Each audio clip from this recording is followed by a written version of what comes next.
이봐요. 여기 좀 치워주세요. 거친 목소리가 복도에 울려 퍼졌습니다. 70대 노인의 허리가 45도로 굽혀졌습니다. 떨리는 손으로 빗자루를 쥐고 있었죠. 그의 이름은 김철수. 25년째 이 아파트의 경비원으로 일하고 있습니다. 네. 죄송합니다. 지금 바로 치우겠습니다. 김철수 할아버지는 고개를 숙인 채 빗자루로 바닥을 쓸기 시작했습니다. 아, 정말 짜증나네. 월급은 받아먹으면서 일은 제대로 안 하고. 입주민의 독설이 계속됐습니다. 하지만 김 할아버지는 아무 말도 하지 않았습니다. 그저 묵묵히 일할 뿐이었죠. 그때였습니다. 아저씨, 괜찮으세요? 따뜻한 목소리가 들려왔습니다. 고개를 들어보니 20대 후반으로 보이는 청년이 서 있었습니다. 네. 괜찮습니다. 김 할아버지가 답했습니다. 청년은 미소를 지으며 말했습니다. 제가 도와드릴게요. 같이 치워요. 청년은 김 할아버지의 손에서 빗자루를 받아들고 바닥을 쓸기 시작했습니다. 아이고, 괜찮습니다. 제가 할게요. 김 할아버지가 말했지만 청년은 개의치 않고 계속 청소를 했습니다. 아저씨, 우리 같이 해요. 더 빨리 끝낼 수 있잖아요. 청년의 미소가 따뜻했습니다. 김 할아버지의 눈시울이 붉어졌습니다. 25년 동안 이런 따뜻한 말 한마디 들어본 적이 없었거든요. 고맙습니다. 김 할아버지가 작은 목소리로 말했습니다. 청년의 이름은 이준호. 그는 이 아파트의 새 입주민이었습니다. 그날 이후로 이준호는 매일 아침 김 할아버지에게 인사를 건넸고 가끔은 간식도 사다 주었습니다. 하지만 운명은 장난을 치고 있었습니다. 이 따뜻한 만남이 곧 예상치 못한 사건의 시작이 될 줄은 아무도 몰랐죠. 이준호가 이사 온 지 6개월이 지났습니다. 그는 아침 출근길에 할아버지, 오늘도 건강하세요. 네. 준호 씨도 좋은 하루 보내세요. 경비 할아버지와 인사를 주고받았습니다. 그러던 어느 날 이준호는 아파트 게시판에 붙은 공고를 보고 깜짝 놀랐습니다. 긴급 공지 아파트 경매 진행 예정. 뭐야, 이게 무슨 소리야? 이준호는 믿을 수 없다는 듯 공고를 다시 읽었습니다. 아파트가 경매에 넘어간다니. 이준호는 바로 관리사무소로 달려갔습니다. 죄송합니다만 이 공고가 무슨 뜻인가요? 관리사무소 직원은 한숨을 쉬며 대답했습니다. 그거요. 사실 우리 아파트가 재개발을 추진 중이었는데 시공사가 갑자기 파산했어요. 그래서 아파트 전체가 경매에 넘어가게 된 거죠. 이준호의 눈이 커졌습니다. 그럼 우리는 어떻게 되는 거예요?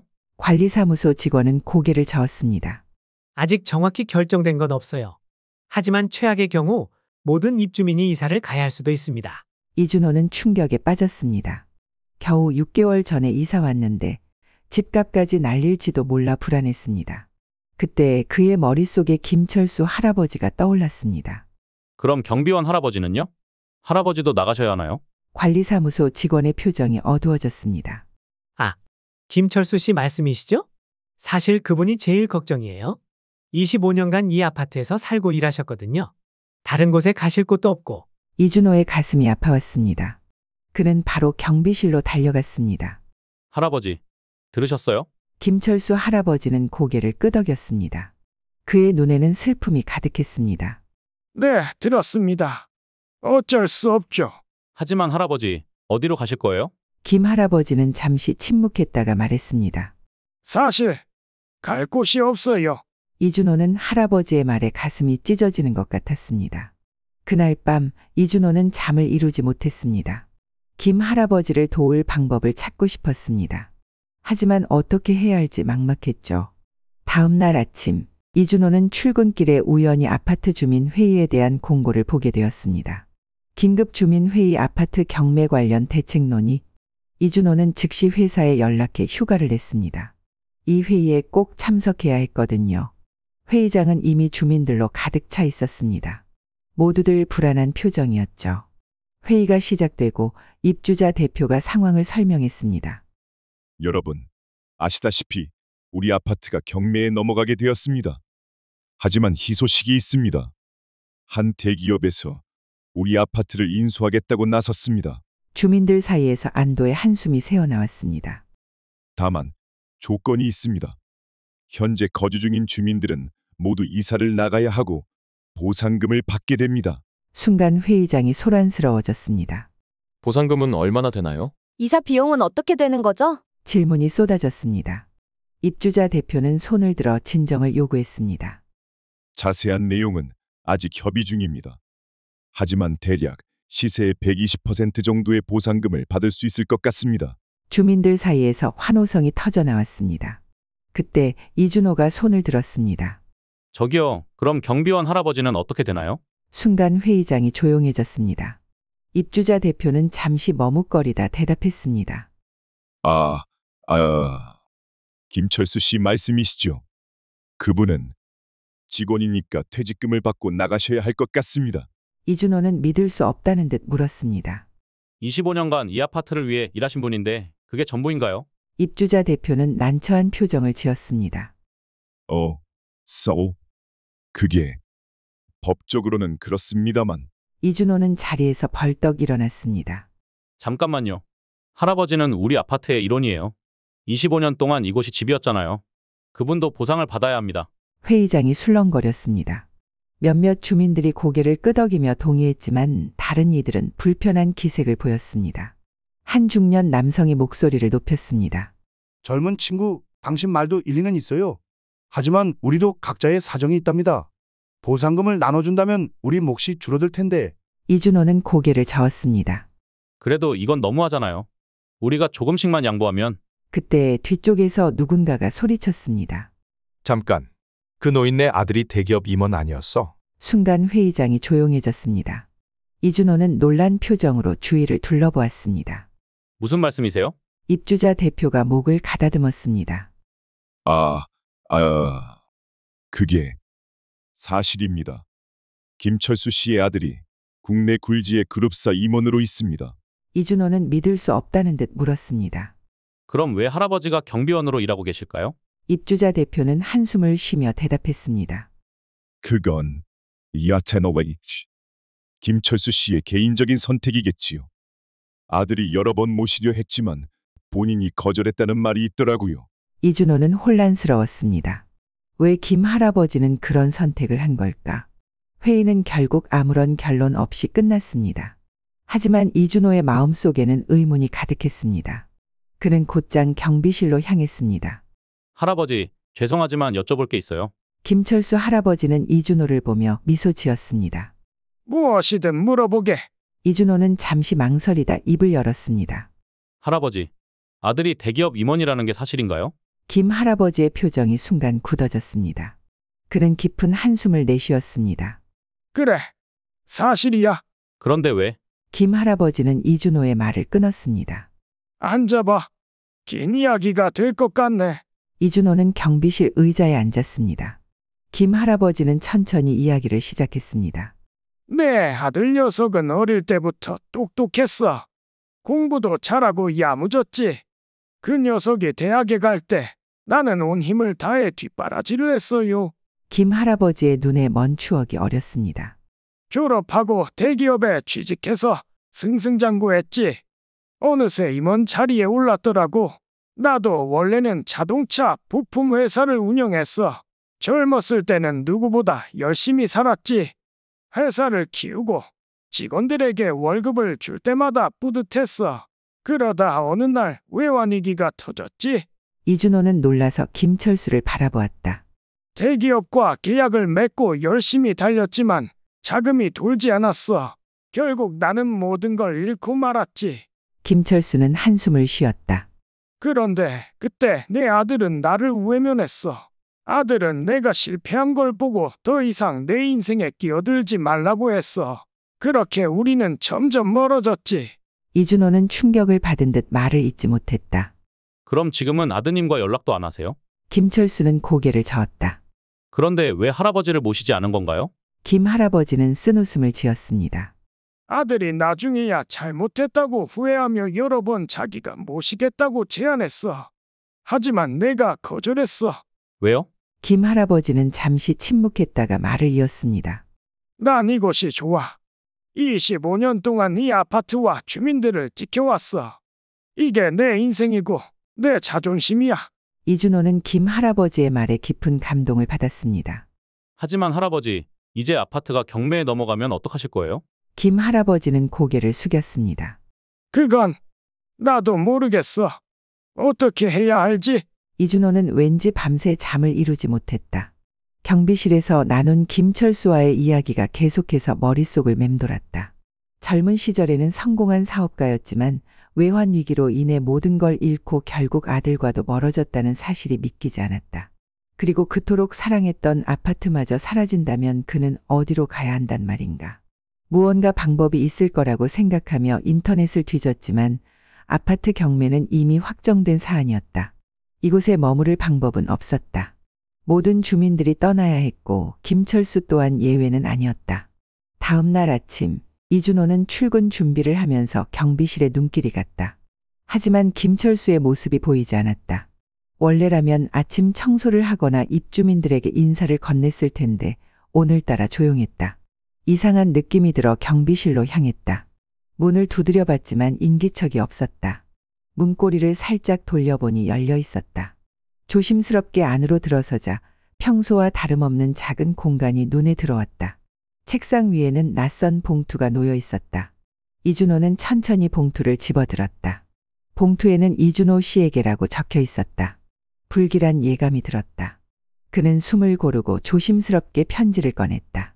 준호야, 밤새 고민하다가 떠나기로 했다. 25년 동안 지켜왔던 이곳을 떠나는 게 쉽지는 않았지만 어차피 떠나야 한다면 조금이라도 빨리 떠나는 게 나을 것 같더구나. 아무도 없는 새벽에 나가면 마음이 덜 아플 것 같아서 그렇게 했다. 내가 나한테 참 많은 걸 해줬어. 따뜻한 말 한마디, 작은 배려, 그리고 늘 건네주던 인사까지. 네 덕분에 나는 마지막까지 행복하게 이곳을 지킬 수 있었다. 고맙다, 준호야. 정말 고맙다. 편지를 읽는 순간 이준호의 손이 떨렸다. 김철수가 떠났다. 그렇게 소중하게 여겼던 이곳에서 누구에게도 작별 인사를 하지 않은 채 홀로 떠났다. 경비실을 둘러보니 짐도 거의 남아있지 않았다. 작은 라디오, 다 쓴 볼펜 몇 개, 그리고 몇 장의 사진이 테이블 위에 놓여 있었다. 이준호는 사진을 조심스럽게 들여다보았다.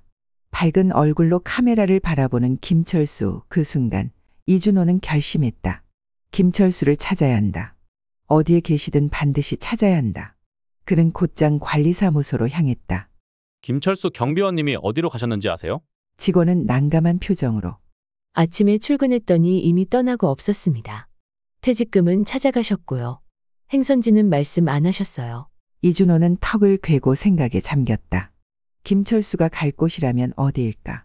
그는 분명 갈 곳이 없다고 했었다. 혹시 아들이 있는 곳으로 갔을까? 이준호는 한 가지 가능성을 떠올렸다. 그는 인터넷을 뒤져 김철수의 아들을 찾기 시작했다. 김철수의 아들은 대기업 임원이었다. 다행히 인터넷에는 그의 이름이 여러 기사에 등장했다. 그는 현재 서울 강남에 위치한 본사에서 근무 중이었다. 이준호는 그 길로 대기업 본사를 찾아갔다. 하지만 일반인이 함부로 임원을 만날 수는 없었다. 경비가 철저했고 방문 기록이 없으면 안으로 들여보내주지 않았다. 이준호는 직원에게 정중하게 물었다. 죄송한데 혹시 김철수 씨의 아드님을 직접 뵐 수 있을까요? 어떤 용무시죠? 김철수 경비원님을 찾고 있습니다. 직원은 김철수 경비원님이라면 혹시 김도연 전무님의 부친 말씀이신가요?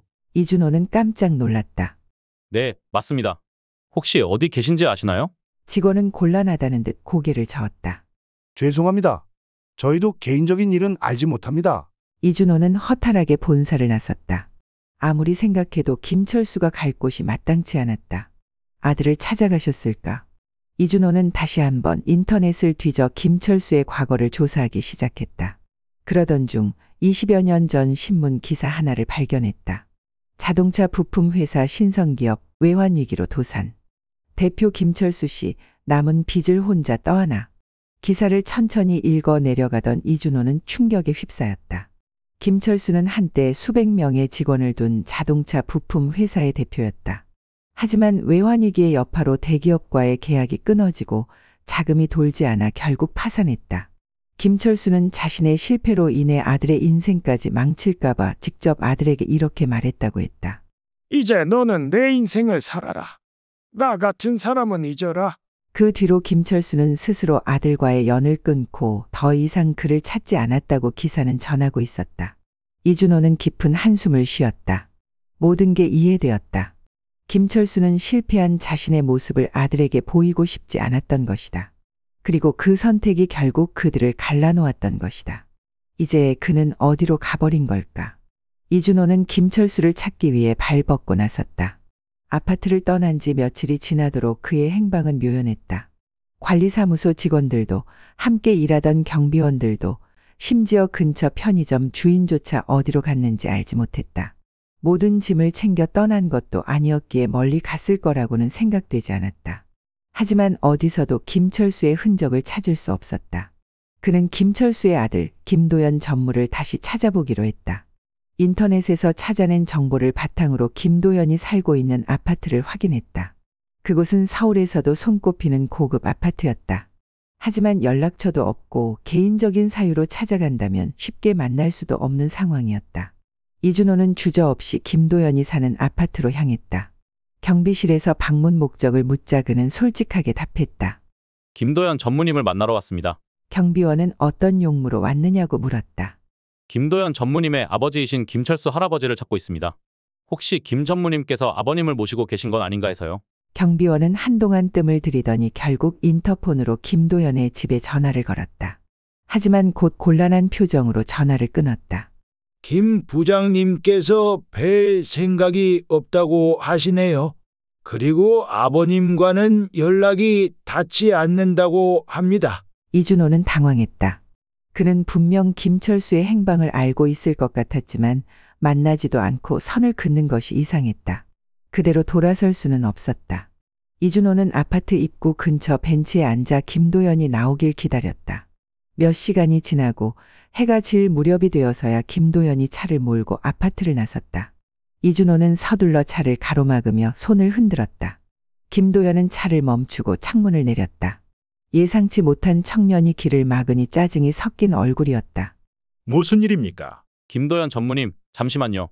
김도연은 이준호를 한번 훑어보더니 차가운 목소리로 말했다. 누구십니까? 저는 이준호라고 합니다. 김철수 할아버지를 찾고 있습니다.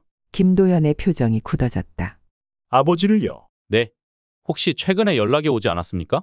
김도연은 한동안 이준호를 바라보다가 짧게 한숨을 내쉬었다. 들어가서 이야기하시죠. 김도연의 집안은 깔끔하게 정돈되어 있었지만 어딘가 차가운 느낌이 들었다. 감정을 드러내지 않는 그의 태도 때문일까? 이준호는 김철수의 행방을 묻기 위해 정중하게 말했다. 김철수 할아버지가 갑자기 사라지셨습니다. 저는 그분과 친분이 있었고 어떻게든 찾고 싶어서 이렇게 찾아왔습니다.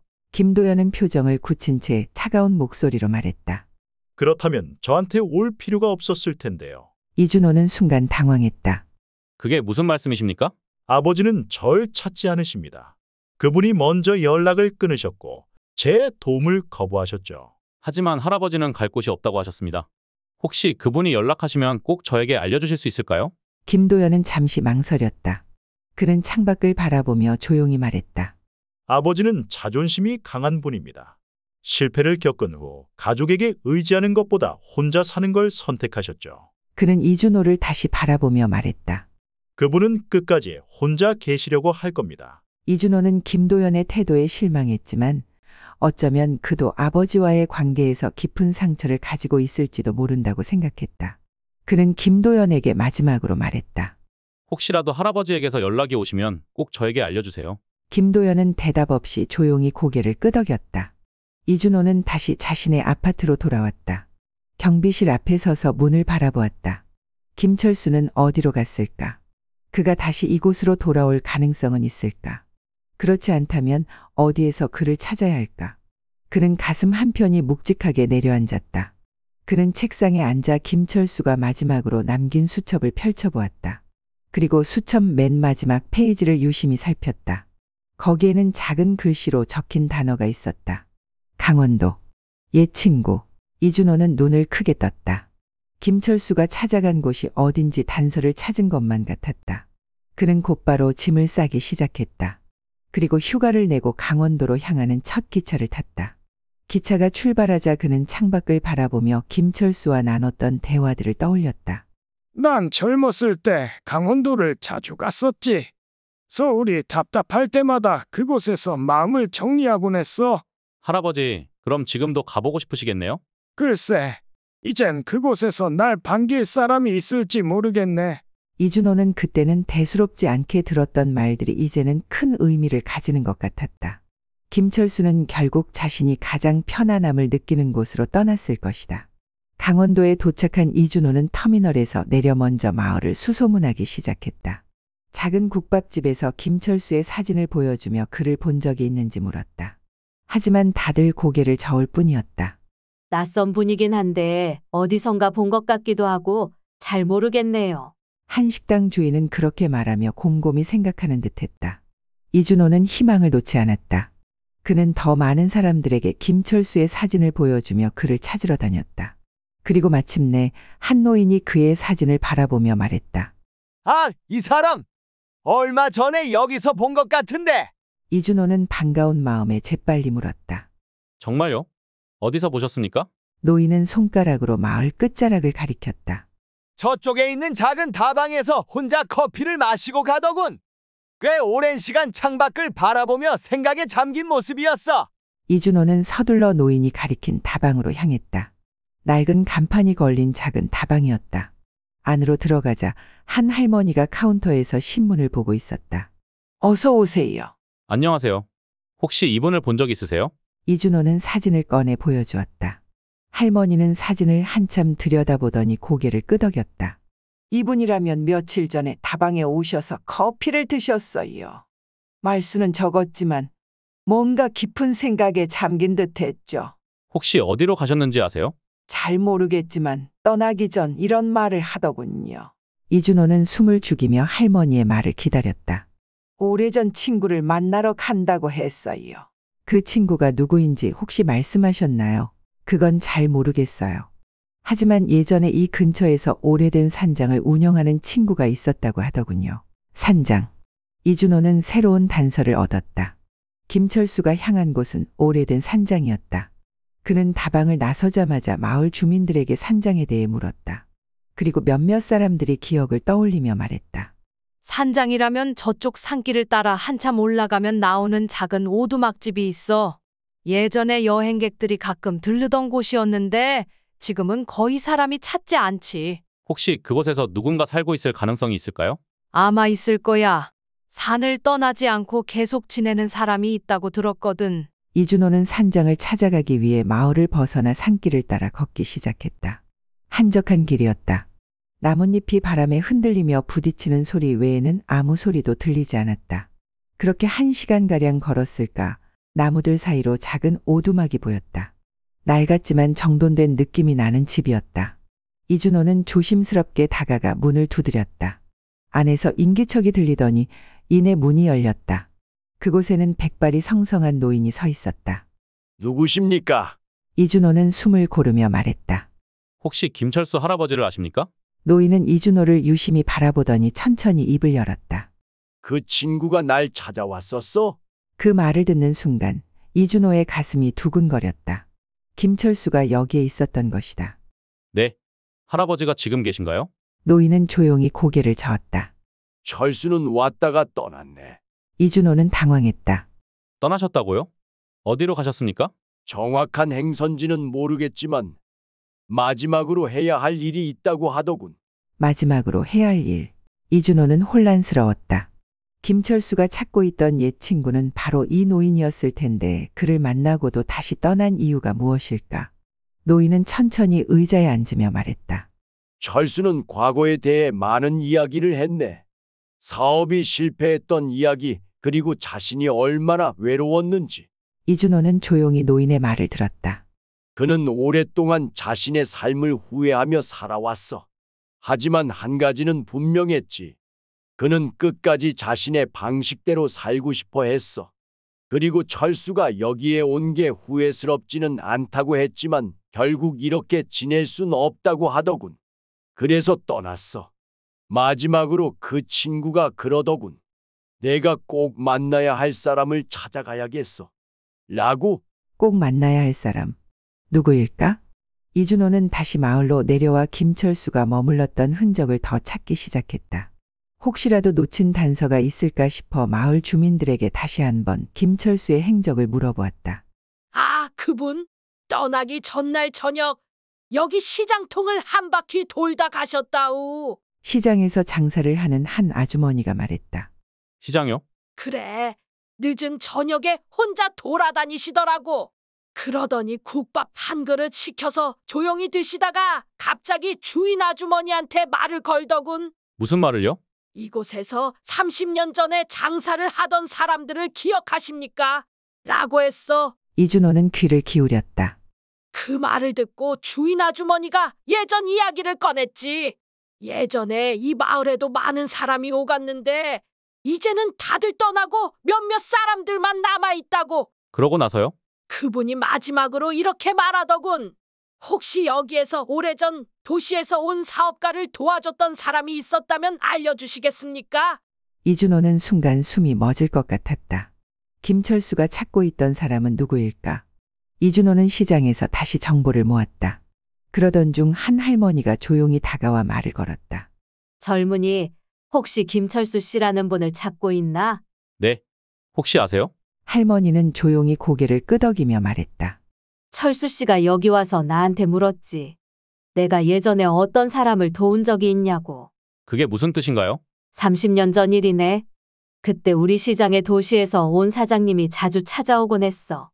젊고 의욕이 넘치던 사람이었지.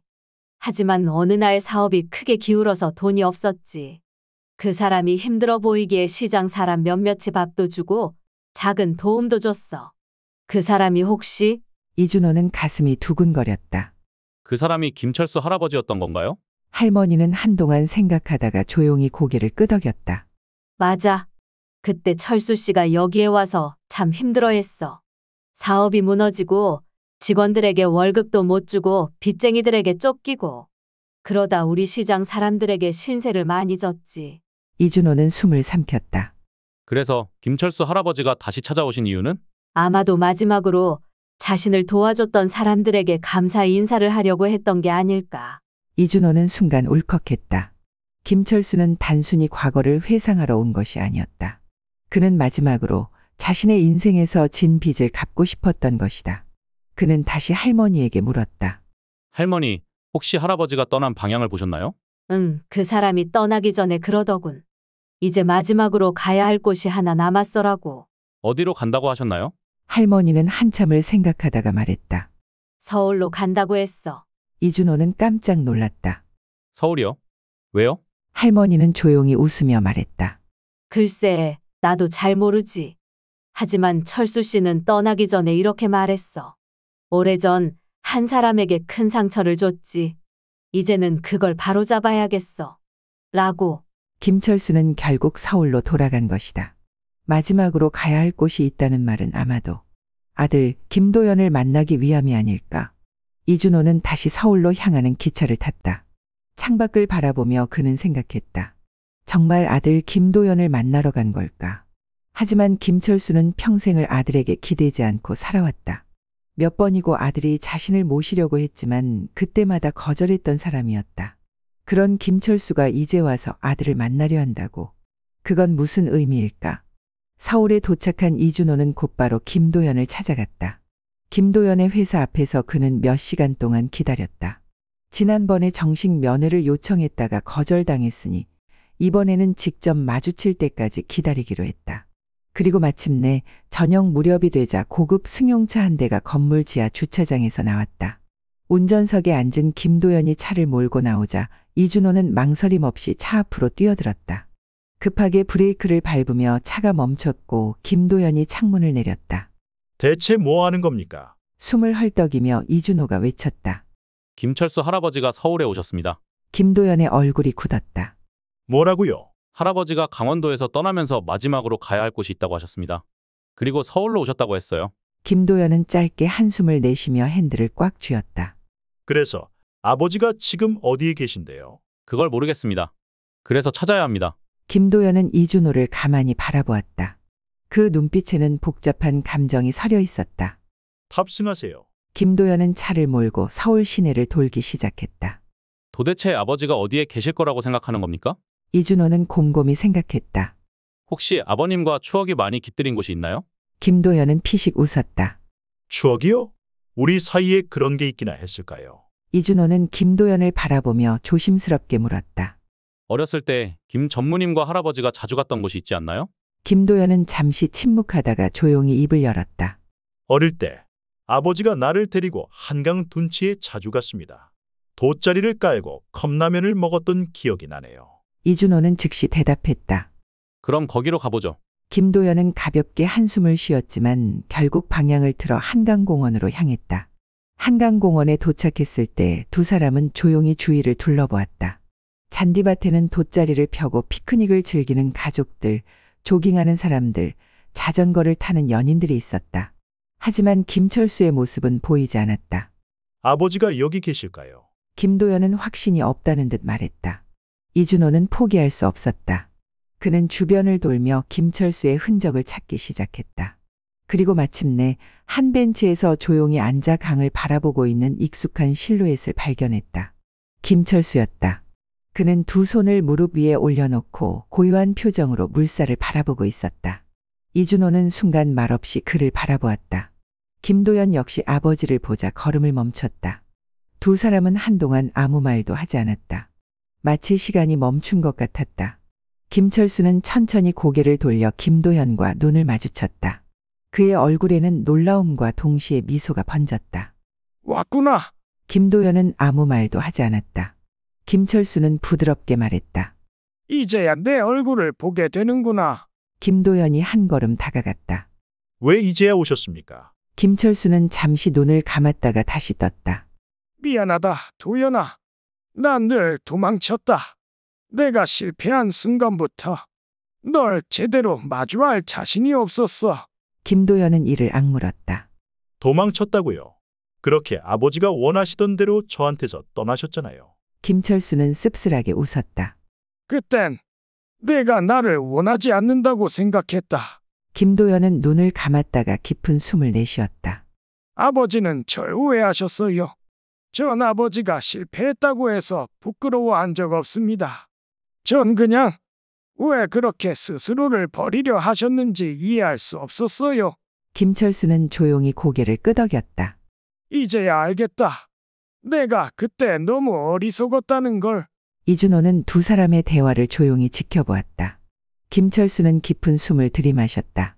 난 이곳에서 마지막으로 널 보고 싶었어. 내가 어릴 때 우리가 함께했던 곳에서. 김도연은 눈물을 참으려는 듯 고개를 돌렸다. 너무 늦었잖아요. 김철수가 조용히 손을 내밀었다. 늦었지만 그래도 한 번쯤은 내 진심을 전해야 할 것 같아서. 김도연은 천천히 아버지의 손을 잡았다. 그리고 한동안 아무 말도 하지 않았다. 이준호는 조용히 미소를 지으며 두 사람을 바라보았다. 오랜 시간 멀어졌던 부자가 그렇게 다시 손을 맞잡았다. 그 순간 한강의 물결이 조용히 흐르고 있었다. 김철수와 김도연이 한강공원 벤치에서 나눈 대화는 길지 않았지만 오랜 세월 멀어진 부자의 관계를 다시 이어주는 중요한 순간이었다. 김철수는 아들의 손을 꼭 잡은 채 한동안 아무 말도 하지 않았다. 마치 이 순간을 오래도록 기억하고 싶다는 듯이. 이준호는 자신이 오지 않았다면 이 만남이 이루어지지도 않고 김철수가 아들에게 진심을 전할 기회를 갖지 못한 채 혼자 남겨졌을지도 모른다고 생각하니 마음이 아려왔다. 김도연은 아버지를 바라보며 아버지, 지금 어디서 지내고 계세요? 김철수는 쓸쓸하게 웃으며 대답했다. 지금은 딱히 정해진 곳이 없다. 강원도에 다녀오긴 했지만 결국 다시 돌아오게 됐지. 이제는 어디로 가시려고요? 김철수는 천천히 고개를 저었다. 아직은 잘 모르겠구나. 김도연은 아버지를 바라보며 입을 열었다. 우리 집으로 오세요. 김철수는 순간 놀란 듯 아들을 쳐다보았다. 내 집으로? 네. 더 이상 혼자 지내실 필요 없습니다. 제가 어릴 때부터 원했던 게 바로 이거였어요. 아버지가 제 곁에 계시는 거. 김철수는 고개를 숙였다. 하지만 난 너한테 너무 많은 짐이 되지 않겠니? 김도연은 단호하게 말했다. 그건 아버지가 결정할 문제가 아닙니다. 저는 아버지를 모시고 싶어요. 김철수는 깊은 한숨을 내쉬었다. 이준호는 두 사람의 대화를 들으며 가만히 미소를 지었다. 어쩌면 이것이 김철수가 마지막으로 해야 할 일이었을지도 모른다. 김철수는 결국 아들의 집으로 가기로 결심했다. 그날 저녁 김도연은 이준호도 집으로 초대했다. 준호 씨도 함께 오시죠. 아버지가 여기까지 올 수 있었던 건 준호 씨 덕분이니까요. 이준호는 겸손하게 웃으며 고개를 저었다. 괜찮습니다. 저는 이제 할아버지가 좋은 곳에서 지내신다면 그걸로 충분해요. 그러나 김도연은 단호하게 말했다. 함께 와주십시오. 아버지가 편하게 적응할 수 있도록 도와주셨으면 합니다. 김철수도 옆에서 거들었다. 그래, 준호야. 너랑 같이 밥 한 끼 먹고 싶구나. 그렇게 세 사람은 함께 김도연의 집으로 향했다. 김도연의 집은 서울에서도 손꼽히는 고급 아파트여서 넓은 거실, 세련된 가구들 그리고 완벽하게 정리된 주방까지. 하지만 김철수는 집 안을 둘러보며 어딘가 불편한 기색을 감추지 못했다. 그는 작은 신음을 내며 말했다. 이곳에 있으려니 어색하구나. 아버지, 처음이라 그러신 거예요. 조금만 지나면 익숙해지실 겁니다. 그날 저녁 김도연은 직접 음식을 준비했다. 이준호는 예상치 못한 광경에 놀랐다. 김 전무님이 직접 요리도 하시나요? 김도연은 쑥스러운 듯 웃으며 말했다. 직장 생활이 바쁘다 보니 요리를 할 기회는 많지 않지만 가끔은 합니다. 오늘은 특별한 날이니까요. 김철수는 조용히 앉아 있다가 한마디 던졌다. 내가 어릴 때 너한테 자주 해주던 국 기억하니? 김도연이 순간 움찔하며 멈칫했다. 설마 소고기 무국? 김철수는 빙그레 웃으며 고개를 끄덕였다. 맞다. 내가 어릴 때 감기에 걸리면 내가 늘 그 국을 끓여줬지. 김도연은 잠시 생각에 잠겼다가 고개를 끄덕였다. 기억나요. 그 국이 참 맛있었어요. 그는 주방으로 가서 냄비를 꺼냈다. 오늘은 제가 아버지를 위해 그 국을 끓여볼게요. 김철수는 깜짝 놀란 표정을 지었다. 내가 그 국을 끓인다고? 네. 한 번도 직접 해본 적은 없지만 아버지한테 배워볼 기회가 없었으니까요. 오늘 배워보려고요. 김철수는 순간 말을 잇지 못했다. 아들이 자신의 요리를 배우고 싶어 한다는 사실이 어딘가 뭉클했다. 그렇게 부자가 함께 부엌에서 요리를 시작했다. 김철수가 조용히 설명을 해주면 김도연이 그대로 따라했다. 먼저 물을 썰고 고기를 볶아야 해. 이렇게요. 그렇지. 너무 오래 볶으면 질겨지니까 적당히 해줘야 한다. 이준호는 그런 두 사람의 모습을 지켜보며 미소를 지었다. 이제야 진짜 가족 같은 느낌이 들었다. 저녁 식사가 끝나고 세 사람은 거실에 앉아 차를 마셨다. 김철수는 창밖을 바라보며 조용히 말했다. 참 오래 걸렸구나. 내 집에 다시 오기까지. 김도연은 조용히 고개를 끄덕였다. 앞으로는 오래 머무르실 거죠. 김철수는 한참을 고민하다가 고개를 끄덕였다. 그래. 이제는 한 번쯤 기대해봐도 되지 않을까 싶다. 김도연의 얼굴에 희미한 미소가 떠올랐다. 이준호는 그런 두 사람을 보며 마음이 놓였다. 이제 김철수는 혼자가 아니었다. 그는 마침내 돌아올 곳을 찾았다. 이준호는 자리에서 일어나며 말했다. 이제 할아버지를 걱정하지 않아도 될 것 같네요. 김철수는 이준호를 바라보며 깊이 고개를 숙였다. 준호야, 내 덕분이다. 정말 고맙다. 이준호는 웃으며 말했다. 아닙니다. 저는 그냥 할아버지의 이야기를 조금 들어준 것뿐이에요. 김철수는 따뜻한 눈빛으로 그를 바라보았다. 이준호는 김도연에게도 인사를 건넸다. 김 전무님, 아버님과 좋은 시간 보내세요. 감사합니다, 준호 씨. 이준호는 마지막으로 김철수를 바라보며 말했다. 할아버지, 이제 행복하세요. 김철수는 조용히 미소를 지으며 대답했다. 그래, 준호야. 나도 그렇게 하고 싶구나. 그렇게 이준호는 집을 나섰다.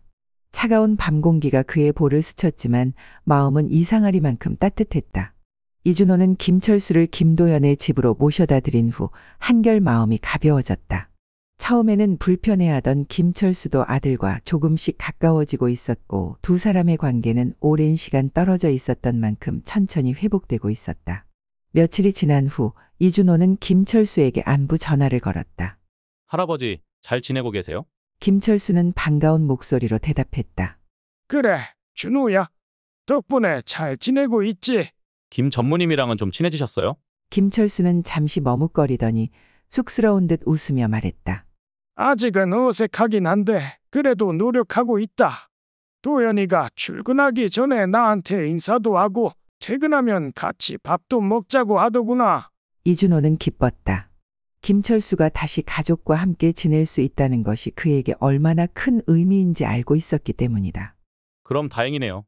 할아버지가 편하시면 된 거죠. 이준호는 경비원 김철수 할아버지와의 일을 점점 잊고 자신의 삶에 집중하며 바쁘게 살아갔다. 그렇게 시간이 흘러 어느덧 1년. 어느 날 이준호의 스마트폰이 울렸다. 화면을 보니 익숙한 이름이 떠 있었다. 김철수. 순간 가슴이 두근거렸다.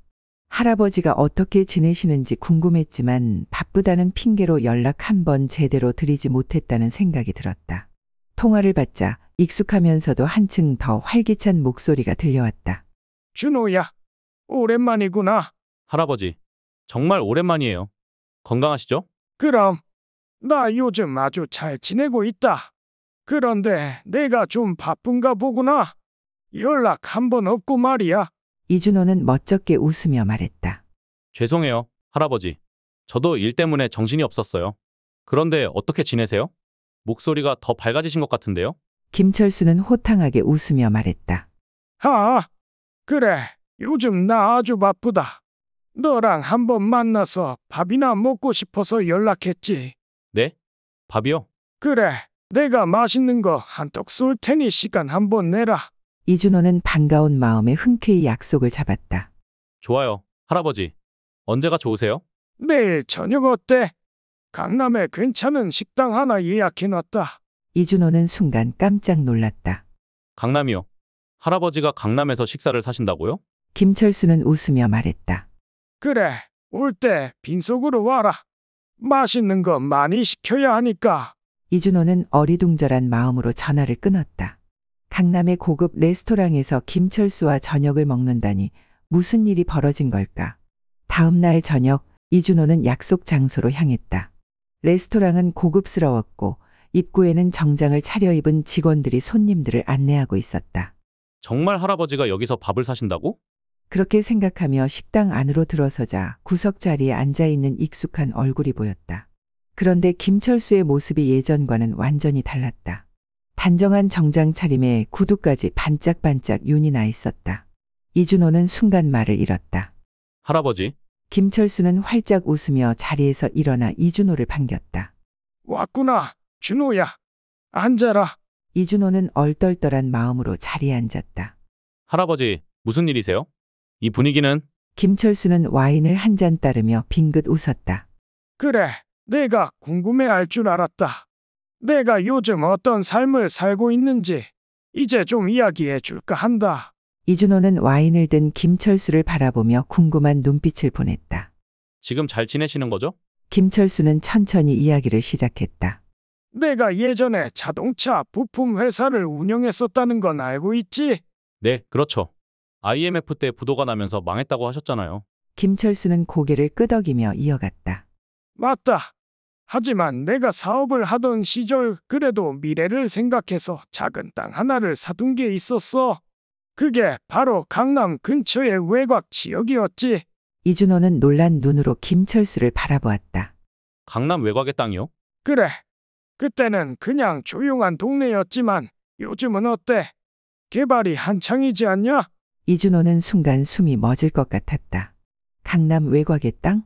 지금 부동산 가격이 엄청나게 치솟은 지역 아닌가. 김철수는 미소를 지으며 말을 이었다. 몇 달 전에 우연히 그 땅을 다시 확인해 봤는데 이게 웬걸? 땅값이 몇십 배로 뛰어 있는 거야. 개발이 진행되면서 투자 가치가 엄청나게 올라갔더라고. 이준호는 깜짝 놀라며 물었다. 그럼 할아버지 그 땅을 매각하신 거예요? 김철수는 고개를 끄덕였다. 그래. 꽤 괜찮은 조건으로 팔렸지. 덕분에 지금은 백만장자가 되었단다. 이준호는 믿기지 않는다는 표정으로 김철수를 바라보았다. 그럼 지금 할아버지는 엄청난 부자가 되신 거네요? 김철수는 웃으며 와인을 한 모금 마셨다. 그래, 그렇게 되었더구나. 이준호는 충격을 받은 듯 잠시 말을 잇지 못했다. 그러면 이제 그 돈으로 그냥 편히 쉬시면 되겠네요? 김철수는 고개를 저었다. 그럴 리가 있나? 내가 편하게 살려고 이 돈을 벌었겠냐? 이준호는 긴장하며 김철수의 다음 말을 기다렸다. 우연히 예전 회사를 찾아봤는데 놀랍게도 아직 운영이 되고 있더군. 내가 떠난 후에도 다른 사람이 인수해서 회사를 계속 이어왔던 거지. 그런데 최근에 그 회사가 다시 경영난에 빠졌다는 거야. 투자자도 없고 공장 가동도 어려워져 곧 문을 닫아야 한대. 이준호는 김철수의 말을 듣고 무슨 일이 벌어졌는지 직감했다. 그래서 할아버지가? 김철수는 미소를 지으며 천천히 말했다. 그래, 내가 그 회사를 다시 인수했다. 이제 나는 그 회사의 회장이야. 이준호는 충격을 받은 듯 자리에서 벌떡 일어났다. 할아버지가 다시 사업을 시작하신 거예요? 김철수는 천천히 고개를 끄덕였다. 맞다, 준호야. 난 다시 살아서 돌아왔다. 이준호는 믿을 수 없다는 표정으로 김철수를 바라보았다. 그가 단순한 경비원이 아니라 이제는 백만장자가 되었고 한때 자신이 잃어버린 회사를 다시 되찾아 회장이 되었다는 사실이 현실처럼 느껴지지 않았다. 김철수는 조용히 와인 잔을 들며 말했다. 그러니까 앞으로 나를 예전처럼 김철수 경비원이라고 부르면 곤란하다. 이제는 김철수 회장님이라고 불러야지. 이준호는 크게 웃으며 와인잔을 들었다. 축하드립니다. 할아버지, 아니, 김철수 회장님. 너는 나를 회장님이라고 부르면 어색하지 않냐? 그냥 예전처럼 부르면 된다. 이준호는 피식 웃으며 말했다. 그래도 이제 할아버지는 대기업 회장님이신데요. 이런 데서 식사도 하시고. 김철수는 잠시 창밖을 바라보다가 조용히 말했다. 그래도 말이다, 준호야. 나는 여전히 그때 그 사람이다. 돈이 많아졌다고 해서 내 인생이 완전히 바뀌었다고 생각하지는 않아. 이준호는 김철수를 바라보며 고개를 끄덕였다. 할아버지는 예전에도 늘 그런 분이셨죠. 돈보다 더 중요한 게 있다고 하셨잖아요. 김철수는 빙그레 웃으며 와인잔을 들어 한 모금 마셨다. 그래, 나는 이 나이가 되어서야 깨달았다. 결국 돈이란 건 사람이 살아가는데 꼭 필요하긴 하지만 돈 자체가 행복을 만들어주지는 않는다는 걸. 이준호는 그 말을 듣고 가만히 생각에 잠겼다. 김철수는 이어 말했다. 내가 경비원으로 살면서 그걸 더 깊이 깨달았지. 사람들은 돈이 많으면 다 가진 거라고 생각하지만 정작 가진 것이 없을 때 진짜 인간관계가 어떤 것인지 알게 된다. 이준호는 조용히 말했다. 그래서 강남에 땅을 팔고 엄청난 부자가 되셨는데도 그냥 조용히 사셨던 건가요? 김철수는 고개를 끄덕였다. 맞다. 사실 돈을 벌고 나서도 한동안은 아무에게도 알리지 않고 조용히 지냈다. 내가 정말 원하는 게 뭔지 고민해봤거든. 그리고 깨달았지. 내가 원하는 건 돈이 아니라 진짜 사람들과의 관계라는 걸. 이준호는 깊은 감동을 느꼈다. 사람들은 보통 큰 돈을 벌면 사치스러운 삶을 즐기거나 자신의 부를 자랑하기 마련이다. 하지만 김철수는 그렇지 않았다. 오히려 그는 돈보다 중요한 것이 있다고 말하고 있었다. 할아버지, 정말 존경스러워요. 이준호가 진심을 담아 말하자 김철수는 빙긋 웃으며 말했다. 그렇게 말해주니 기쁘구나. 그리고 그 말을 하는 내가 정말 고맙다. 그렇게 말하며 김철수는 가볍게 지갑을 열었다. 그리고는 작은 종이를 꺼내 이준호에게 건넸다. 이게 뭐예요? 이준호는 의아한 얼굴로 종이를 펼쳤다. 그 순간 이준호의 눈이 휘둥그레졌다. 종이에는 강남 A 아파트 30평형 계약서가 적혀 있었다. 이준호는 믿기지 않는다는 듯 김철수를 바라보았다. 이건? 김철수는 미소를 지으며 말했다. 내가 내게 주는 작은 선물이다. 이준호는 당황하며 손을 저었다. 아니, 할아버지. 이건 너무 큽니다. 강남 아파트라니요. 김철수는 웃으며 말했다. 내가 나에게 해준 걸 생각하면 이건 아무것도 아니다. 이준호는 더 당황하며 손사래를 쳤다. 아니에요. 저는 그저 할아버지를 존중했을 뿐이고 그건 당연한 일이었어요. 저는 돈 때문이 아니라 할아버지가 좋은 분이라서 그렇게 한 거예요.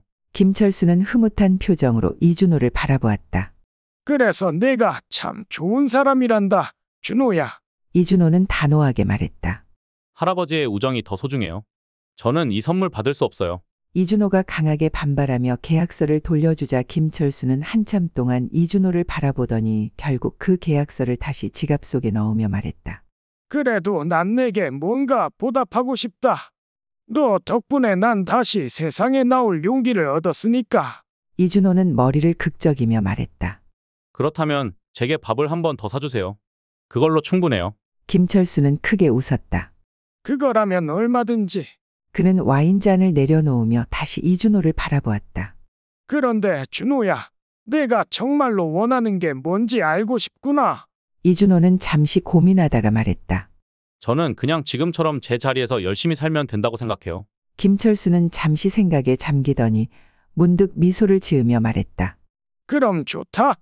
너 나와 함께 일하지 않을래? 이준호는 깜짝 놀랐다. 네? 김철수는 조용히 말했다. 나는 내가 굉장히 성실한 사람이라는 걸 안다. 그리고 사람을 진심으로 대할 줄 아는 사람이라는 것도. 그는 잠시 숨을 고른 뒤 이어 말했다. 지금 내 회사에 젊고 믿음직한 사람이 필요하다. 나랑 함께 일하지 않겠니? 이준호는 순간 말문이 막혔다. 김철수의 회사에서 일한다고. 그는 심장이 두근거리기 시작했다. 김철수는 미소를 지으며 말했다. 너에게 억지로 권할 수는 없지만 내 옆에서 함께 성장해보는 것도 나쁘지 않을 거다. 내가 지금 회사를 미래형 모빌리티 기업으로 성장시키려고 신사업을 시작한다. 그 사업 팀장으로 와라. 아주 중책이다. 이준호는 깊은 고민에 빠졌다. 자신의 삶이 새로운 방향으로 나아갈지도 모른다는 생각에 가슴이 두근거렸다. 며칠 뒤 이준호는 깊은 고민 끝에 다시 김철수를 만나러 갔다. 김철수는 존경하는 분이지만 그의 제안을 받아들이는 것이 정말 자신의 길이 맞는지 확신이 서지 않았다. 그래서 결국 이준호는 김철수에게 솔직한 마음을 전하기로 결심했다. 강남의 한 카페. 김철수가 먼저 와서 창가에 앉아 있었다. 한 손에는 차를 들고 있었고 여유로운 표정이었다. 이준호가 다가오자 김철수가 환하게 웃으며 말했다. 왔구나, 준호야. 앉아라. 이준호는 조심스럽게 자리에 앉았다. 할아버지, 아니, 김 회장님. 김철수는 웃으며 말했다. 그래, 오늘 좋은 생각을 하고 왔느냐? 이준호는 깊이 숨을 들이마시며 말했다. 회장님께서 저를 그렇게 생각해 주시는 것은 너무 감사하고 영광스러운 일이지만 저는 이번 제안을 받아들일 수 없을 것 같습니다. 김철수는 예상외라는 듯. 그래, 그 이유를 들어볼 수 있을까? 이준호는 단단한 표정으로 말했다. 저는 젊습니다. 그리고 젊었을 때 최대한 제 힘으로 성공하고 싶습니다. 물론 회장님과 함께 일하면 배우는 것도 많고 좋은 기회일 겁니다. 하지만 전 제가 직접 노력해서 기회를 만들고 싶어요. 김철수는 이준호를 가만히 바라보았다. 그 눈빛에는 실망이 아니라 오히려 흐뭇한 기색이 담겨 있었다. 그래, 자력으로 성공하고 싶다는 말이구나. 이준호는 단호하게 고개를 끄덕였다. 네. 지금 주어지는 기회에 기대지 않고 제 힘으로 한 단계씩 올라가 보고 싶습니다. 스스로 경험하고 부딪히면서 제가 원하는 방식으로 성장하고 싶어요. 김철수는 한참 동안 무슨 생각에 잠기더니 피식 웃으며 말했다. 그래. 참 대단한 놈이구나. 이준호는 김철수가 화를 낼까 걱정했지만 그의 반응은 의외로 따뜻했다. 김철수는 찻잔을 내려놓고 말했다. 그럼 강남 아파트도 싫다. 좋은 직장도 싫다. 그런 거냐? 이준호는 머쓱한 듯 웃으며 말했다. 네. 할아버지께서 베풀어 주시는 마음은 정말 감사하지만 그건 제가 원하는 길이 아닙니다. 김철수는 한참을 생각하더니 이준호의 어깨를 툭 치며 말했다. 좋다. 내가 그렇게 강한 의지를 가지고 있다면 내가 굳이 막을 필요는 없겠구나. 사실 나는 내가 어떤 선택을 하든 존중하려고 했다. 하지만 솔직히 말해라. 내 제안이 싫었던 거냐? 이준호는 고개를 저었다. 아니요. 전 정말로 회장님과 함께 일하면 많은 걸 배울 수 있을 거라고 생각했어요. 하지만 전 제 나이에 맞는 경험을 쌓고 최대한 스스로 도전해보고 싶어요. 그래, 내가 그렇게 생각한다면 그게 맞겠지. 나도 젊었을 때는 그런 마음으로 살았으니까. 그는 자리에서 일어나며 말했다. 그래도 한 가지만 약속해라. 이준호는 고개를 끄덕였다. 네, 말씀하세요. 언젠가 정말 힘든 순간이 오면 나한테 꼭 연락해라. 이준호는 김철수의 진심 어린 말에 뭉클해졌다. 네, 꼭 그렇게 하겠습니다. 그렇게 두 사람은 각자의 길을 가기로 했다. 이준호는 다시 자신의 일에 집중했고 김철수는 회장으로서 사업을 더욱 키워나갔다. 몇 개월이 지나고 이준호는 작은 스타트업 회사에서 실력을 쌓으며 하나하나 경험을 쌓아가고 있었다. 그런데 어느 날 김철수에게서 다시 연락이 왔다. 이준호는 반가운 마음으로 전화를 받았다. 할아버지, 오랜만이에요. 김철수는 익숙한 호탕한 웃음소리를 내며 말했다. 그래, 그래. 잘 지내고 있느냐? 네. 할아버지는요? 김철수는 잠시 뜸을 들이더니 조용히 말했다. 이번에는 내가 너를 그냥 만나자는 게 아니다. 회사로 와라. 이준호는 순간 당황했다. 네? 회사요? 김철수는 차분한 목소리로 말했다. 신사업 팀장을 새로 뽑으려 하다가 지금까지 그 자리를 비워놨다. 이제는 내가 와서 해야겠다. 이준호는 깜짝 놀랐다. 할아버지, 저 그때 거절했잖아요. 김철수는 웃으며 말했다. 그래서 내가 너에게 시간을 준 거다. 너도 몇 개월 동안 내 힘으로 열심히 살아봤지 않느냐? 이준호는 말을 잇지 못했다. 김철수는 진지한 목소리로 말했다. 너를 그냥 도와주려는 게 아니다. 난 진짜로 내가 우리 회사에 필요한 사람이라고 생각한다. 이준호는 손에 땀이 날 정도로 고민했다. 김철수는 덧붙였다.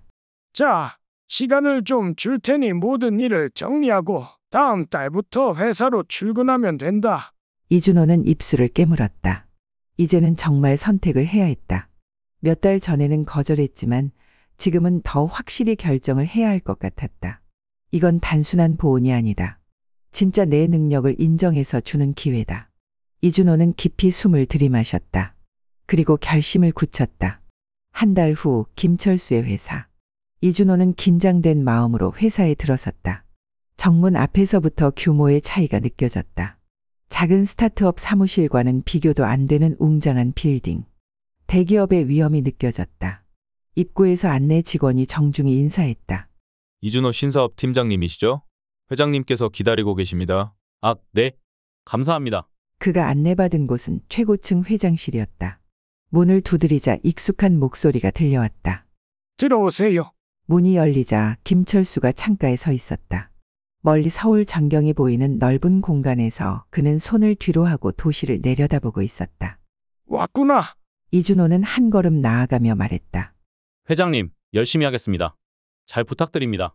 김철수는 천천히 돌아섰다. 준호야, 나는 내가 내 곁에서 일하게 된 것이 단순한 우연이 아니라 운명이라고 생각한다. 이준호는 미소를 지었다. 저도 그렇게 생각하고 싶네요. 김철수는 이준호를 회의실로 안내했다.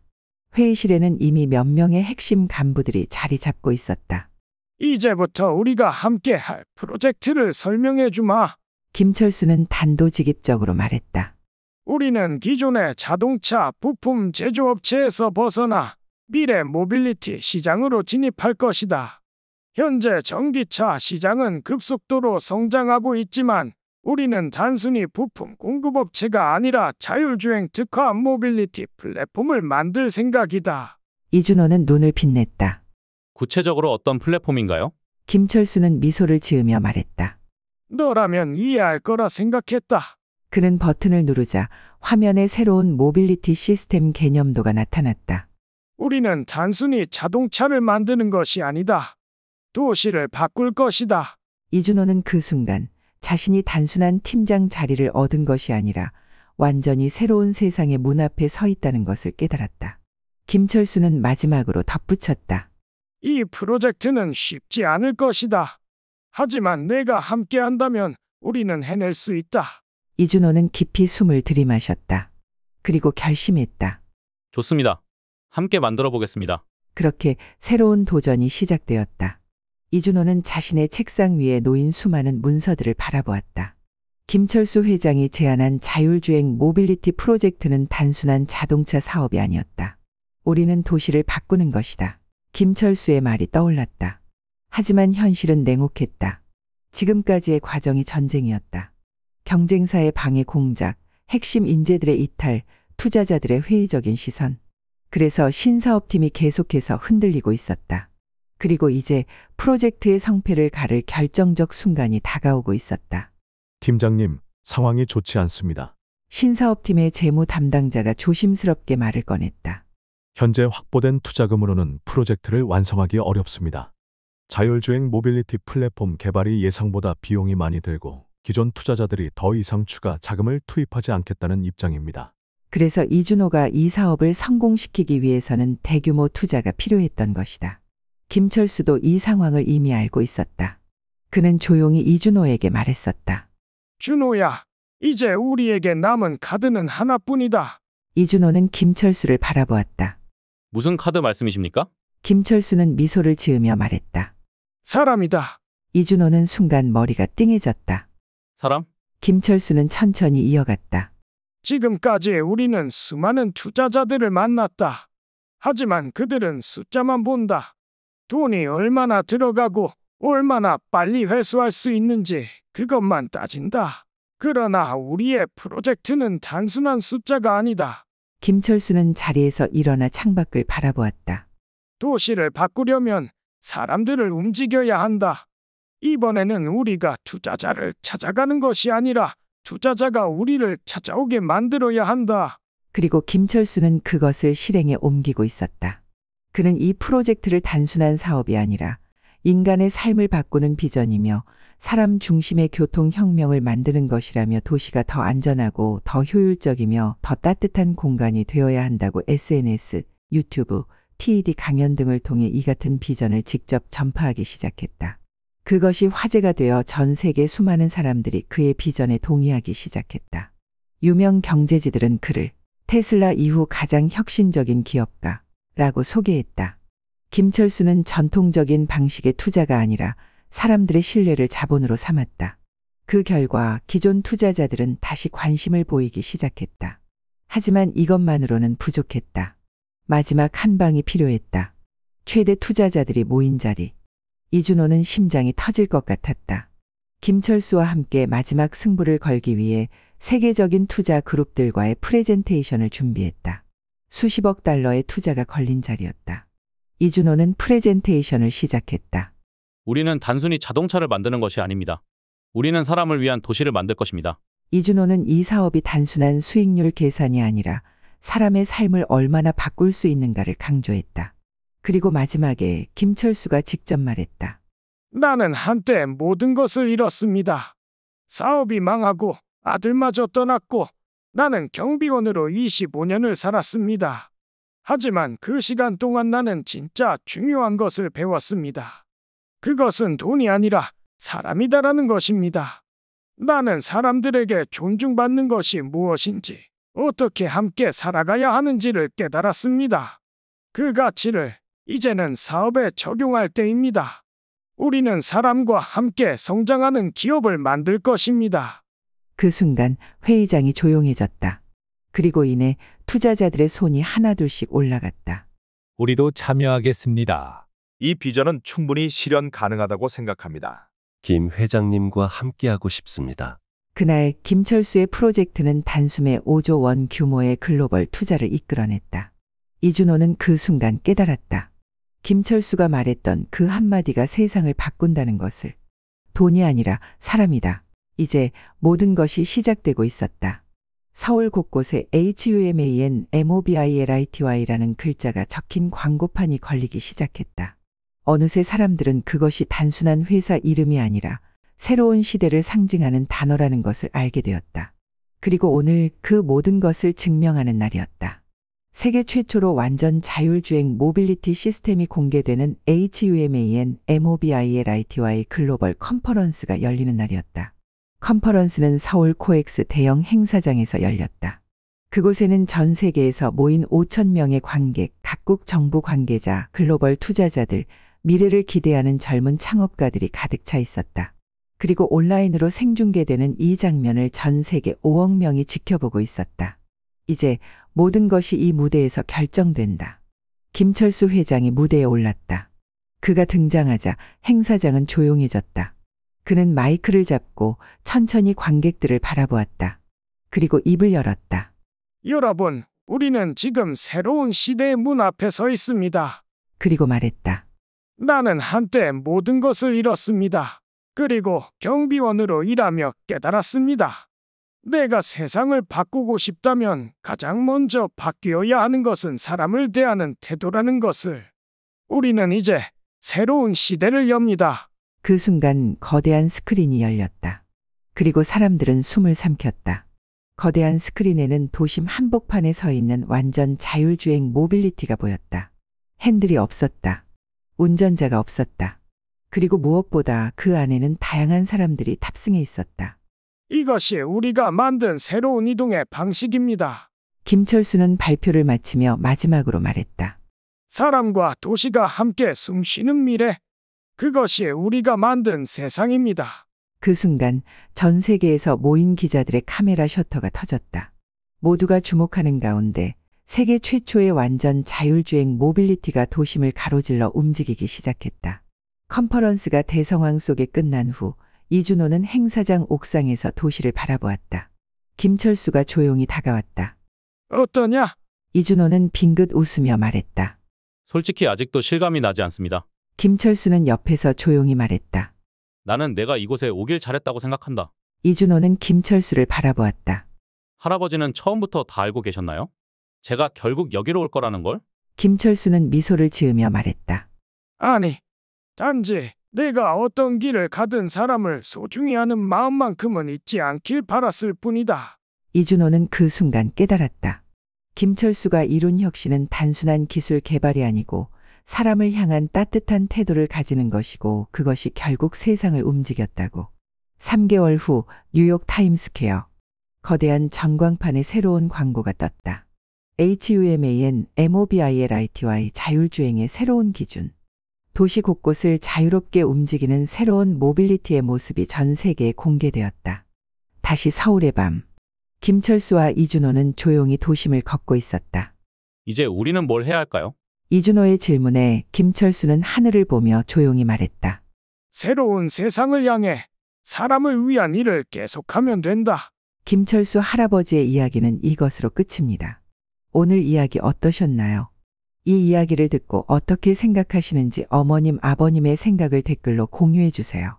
또한 좋아요, 구독, 알람 설정을 통해 앞으로도 따뜻한 정을 나눌 수 있게 함께 해주세요. 어머님, 아버님의 삶의 지혜와 경험을 나눌 수 있는 통로가 되겠습니다. 오늘도 사연을 들어주셔서 감사합니다. 저는 또 다른 사연으로 찾아뵙겠습니다.